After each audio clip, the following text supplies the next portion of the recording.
Hey there, welcome back to another episode of the Bible in Life podcast. And as always, I am so glad you're joining me here on the podcast. Here on the Bible in Life, our goal is to provide blue jeans theology. That is Bible teaching that's rooted in the language of everyday life, that's clear and understandable, and will help you follow Jesus right in the midst of your everyday life. And so, thanks for joining me. I'm glad you're here. And on this episode, we are going to do something just a little bit different. I simply want to read and reflect on just a handful of Bible passages about a subject, the subject of joy, that I think is just so vitally important to us always, but maybe even more so at this present moment in time. But before we jump into that, just a little bit of an announcement. I am working on a project that I'm super excited about over on my listeners' commentary website. I'm hoping in the next 3 to 4 weeks to launch it. What I'm creating is a study hub that goes beyond just the audio. So if you are wanting to study the Bible for yourself, and if you've checked out the listener's commentary or not, and you're like, man, I would love to just walk down through Bible books and really study those things and learn them and get a better grasp on all of that. That's been one of the heart of my professional life. I taught New Testament theology for 19 years at Boise Bible College. I'm actually an adjunct teacher right now and teaching a class on Galatians and James presently at the college. And I love just opening up the scriptures and bringing them to life and making them three-dimensional and helping us see the implications as best as we can. And that was really the driving force behind creating the listener's commentary in the first place. Well, now I am adding to that a study hub that goes beyond the audio. And Lord willing, in the next 3 to 4 weeks, we will launch at least the initial version of that, and I'll keep adding more to it, but it will have charts and notes and pictures and captions and explanations and background material, all to bring the text of Scripture to life. And so if that sounds like it would be useful to you, if you're somebody who's like, man, I really want to study the Bible for myself and get a handle on some of these things, then swing on over to listenerscommentary.com. Put your name and email address in there on the homepage so that you can be notified as soon as that launches, and I can let you know. Here's the thing. That represents 30 years of Bible teaching, hundreds of hours of study and work over the years, but also at present, and pulling all this together. And but I want to make that as accessible to as many people as possible. So here's what I'm doing. I'm going to offer that as a pay what you can afford sort of platform. And so if that means you can give $5 a month, give $5 a month. If you can do more than that to help offset the cost of some of that, that maybe others can't afford, pay a little bit more, right? That's what I'm going to do. So if that sounds useful to you and helpful to you, then swing over to listenerscommentary.com, put in your name and email address, and as soon as that launches, Lord willing, in the next 3 to 4 weeks, you'll get an email just saying, hey, that's up, that's ready to go, and you can sign up for whatever you can afford, and you can have access to all that data and more to come. So I'm going to just keep building that out over the next months and years as I add more and more articles and resources and recommended books and links and everything else that'll help you study the Bible for yourself. So listenerscommentary.com, and check that out. Sign up for that and put your name in there so you can get notified when that's available. All right. On this episode of the Bible in Life, what I want to do, as I said, is just read a handful of passages on the subject of joy. I need this reminder. My wife and I were talking about it the other day after church, that how easy it is to fixate on what's wrong or what discourages us or what's hard or what we don't like or the brokenness we see in the world or in our relationships or whatever it is. It's so easy to focus on that, and that can just drag us down and cause us to get negative or cynical or bummed out or stressed out or just discouraged with life. And yet, as God's people, we have every reason to be people of incredible joy And not only do we have every reason to be that, we're called to be that Christians individually and corporately, like in our own heart, in our own demeanor, in our own personal just expressions, and in our interactions with others and in our group relationships, Christians ought to be the most joyful people on planet Earth. We have every reason for that. And so, as a reminder to myself and as an encouragement and a reminder hopefully to you, I just wanted to read and reflect on just a handful of my favorite texts on joy in the New Testament. Let me start with one in 1 Peter chapter 1.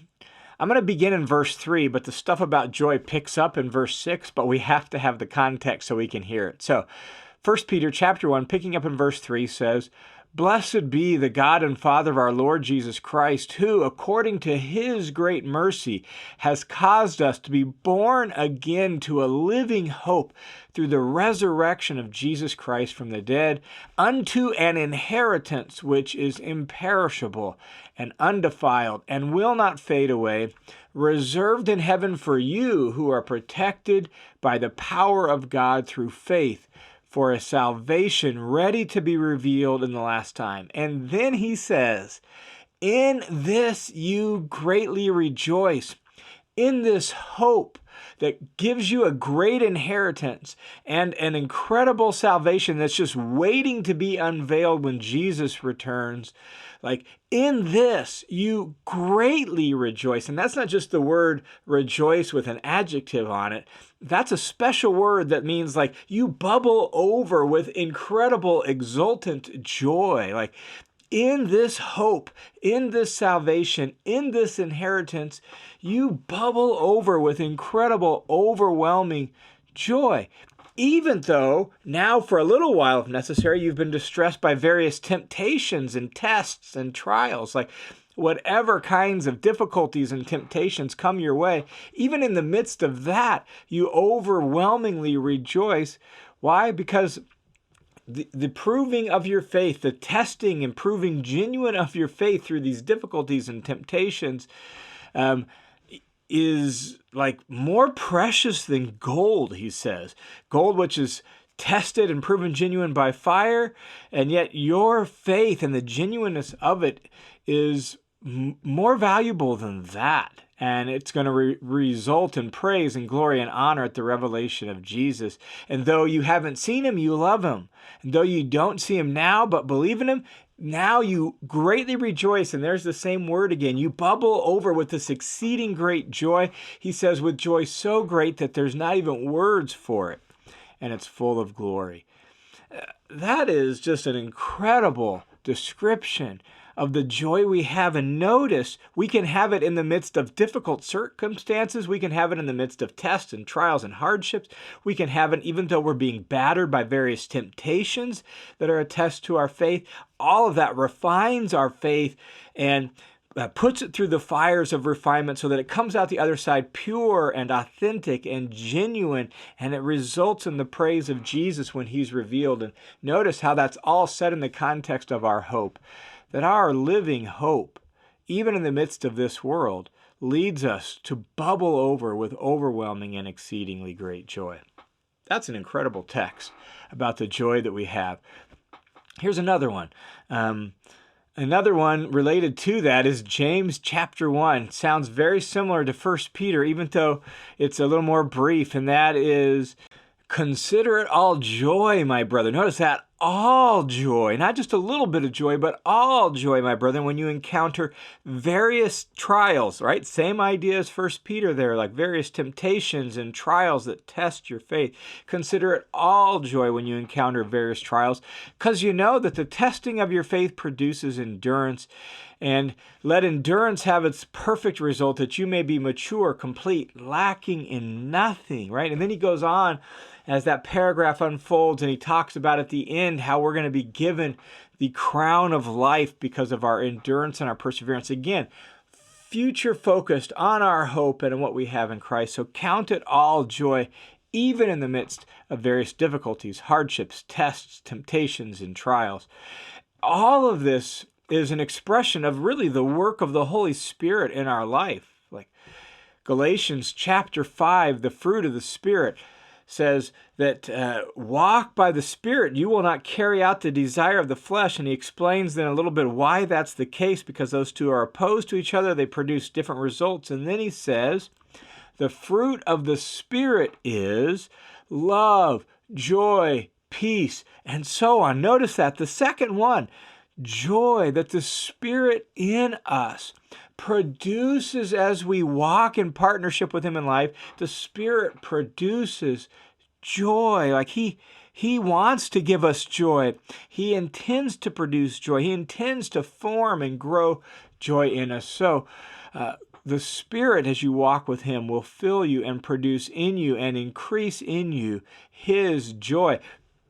Jesus said the same sort of thing. John chapter 15, the very night before He was crucified. Here's Jesus with His disciples in the upper room. It's a bit of a somber night because He has been talking about His ensuing death. They don't fully get it and understand, but Jesus knows it's just the next morning. There's a little bit of a dark cloud in the air, and yet for 3 years, Jesus has been walking with these guys, teaching these guys, laughing with these guys, smiling with these guys. They've been around Him, and Jesus there in that context in the upper room says to them, John 15:11, these things, the stuff about abiding in Him and sticking with Him and remaining in Him and learning from Him and listening to Him, right? Like abiding in Him.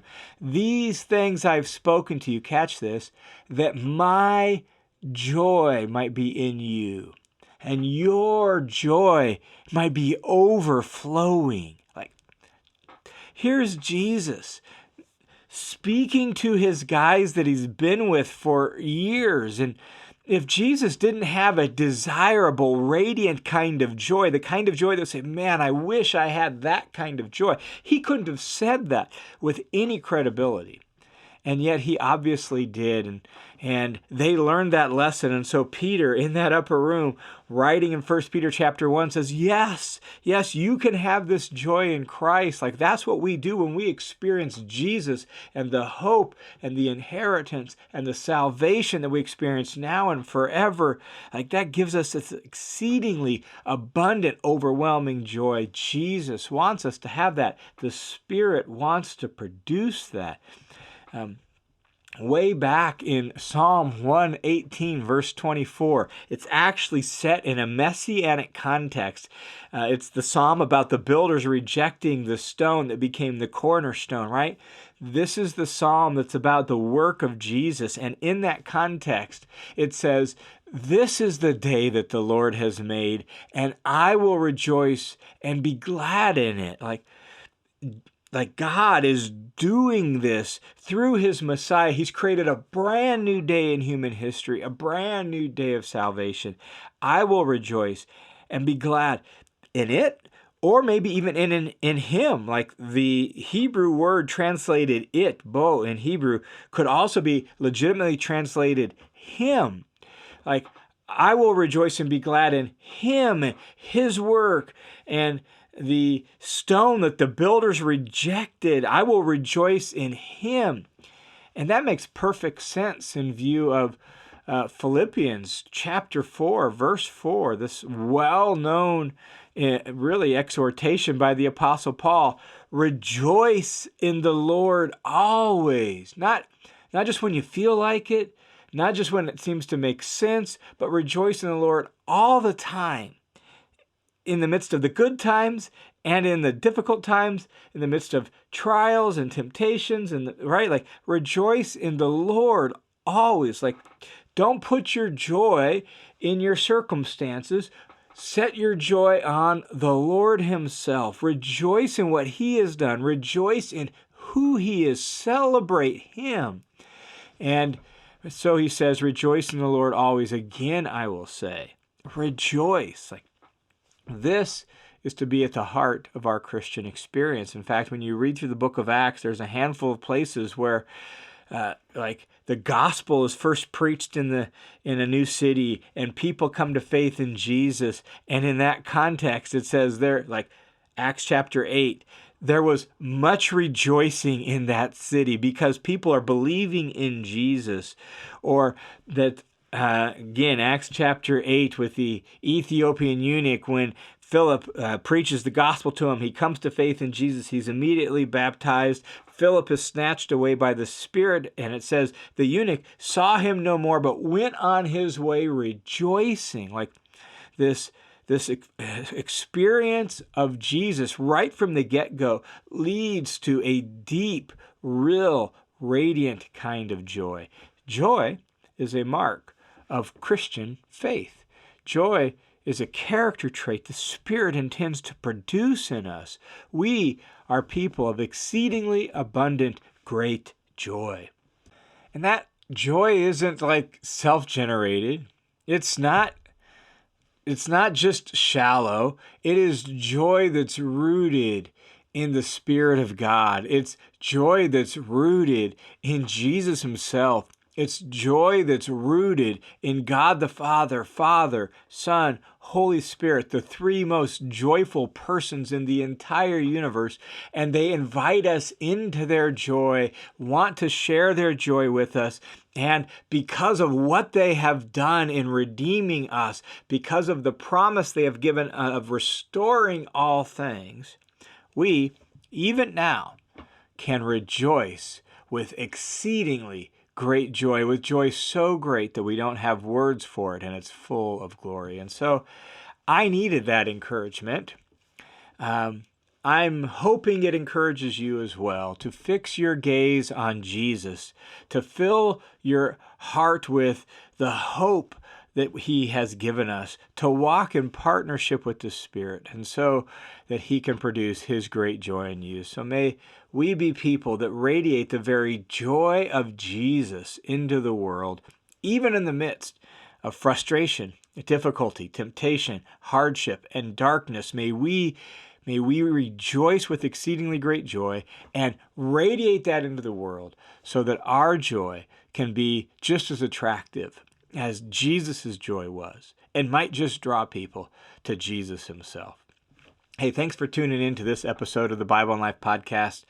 And thanks to each and every one of you who make the Bible and Life possible, make the listener's commentary possible by your faithful support and generosity. If you have been blessed by this ministry and you want to join the team of donors, you can do so at the link down below, johnwhittaker.net/give, or on the listener's commentary website, same sort of thing. There's a give link there as well. I am praying for the Lord to just stir up more hearts so that we have more resources to continue to create Bible teaching resources that will help people follow Jesus. So thanks to all of you who are already part of that team. If you want to join the team, click the link down below. May you go about this week in the joy of the Spirit and in the fullness of Christ for the glory of God, regardless of what you're facing. Fix your hope on him and be filled with great joy. God bless you guys. I look forward to talking to you again next week.